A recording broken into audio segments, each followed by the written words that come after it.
ងាប់ហើយអាមីនប់ហើយឈ្មោះសឹកតែមីនប់តែរកកច្រកឆ្នាំងគ្មានអញ្ចឹងតើបានជីវិតអត់ប្រពន្ធណែមកគឺមិញអឿនគាត់បាននិយាយមើលងាយខ្ញុំខ្លាំងណាស់នេះក៏ព្រោះតែខ្ញុំក្រខ្ញុំត្រូវបានគេរើសអើងស្អប់ខ្ពើមអ្នកក្រដូចជាខ្ញុំណាមានបរិះកំសត់ម្នាក់រស់នៅក្នុងខ្ទមចាស់រហែកធ្លុះធ្លាយស្ទើរតែគ្មានកន្លែងជ្រកបរិះនោះមានឈ្មោះថាមានុបដោយមានុបដើរបងសំណាញ់ជញ្ជាត់ត្រីដើររើសក្តាមខ្យងយកទៅលក់គ្រាន់នឹងយកកម្រៃចិញ្ចឹមជីវិតអេមានុបនេះទៅបងសំណាញ់ទៀតហើយមែនទេក្មួយបាទពូខ្ញុំទៅបងសំណាញ់បើបានច្រើនចាំទុកលក់ឲ្យពូមកសឡផងណាបាទពូមិនអីទេបើបានចាំខ្ញុំទុកឲ្យពូចុះនិយាយអញ្ចឹងតើពូទាំងណាមានទាំងកំបិតមានទាំងចោមអូគឺពូទៅកាប់អស់នឹងរកជីកដំឡូងផងនឹងណាក្មួយក្រែងបានយកមកស្ងោរហូបបាទពូអញ្ចឹងខ្ញុំលាពូសិនហើយទាន់មិនតិចទៅចុះក្មួយ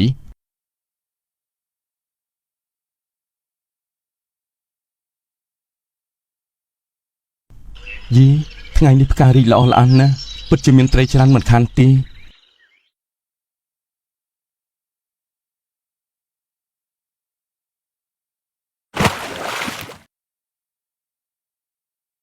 អេត្រីអីអញ្ចេះមានពណ៌មាសស្រស់ស្អាតម្ល៉េះបើលក់ប្រកាសជាបានថ្លៃមិនខានទេ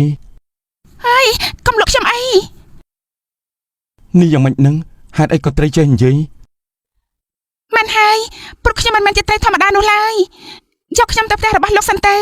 ខ្ញុំនឹងរៀបរាប់ប្រាប់លោកទាំងអស់តែថ្ងៃនេះខ្ញុំមិនទាន់បានត្រីទេបើរកត្រីមិនបានខ្ញុំអត់មានកនឹងមកហូបបាយទេរឿងនេះលោកក៏មិនរំអីឲ្យតែលោកនាំខ្ញុំចេញពីទីនេះខ្ញុំនឹងសងគុណលោកជាមិនខានទេបានខ្ញុំនឹងយកត្រីមាសទៅផ្ទះចុះអរគុណលោកណាស់មានុបបានយកត្រីមាសទៅផ្ទះរបស់ខ្លួនហើយបានដាក់ត្រីមាសនោះនៅក្នុងពាងទឹករបស់ខ្លួននៅក្នុងផ្ទះរបស់ខ្ញុំគ្មានទឹកស្អាតដូចជានៅក្នុងបឹងកន្លែងត្រីមាសនៅទីណាហេតុអីក៏ចង់មកផ្ទះរបស់ខ្ញុំដាក់ខ្ញុំចូលក្នុងពាងសិនទៅពេលនេះខ្ញុំដកដង្ហើមមិនចាញ់ទេបានសុំទោសផងលោកឃ្លានហើយមែនទេបាទតែមិនអីទេខ្ញុំនៅសងកបន្តិចដែរខ្ញុំទៅដាំបាយសិននៅទីនេះសិនហើយណាគ្រាន់តែមានុបចូលទៅក្នុងផ្ទះហើយចេញមកវិញស្រាប់តែមានម្ហូបនិងបាយពីសពេញគ្រែ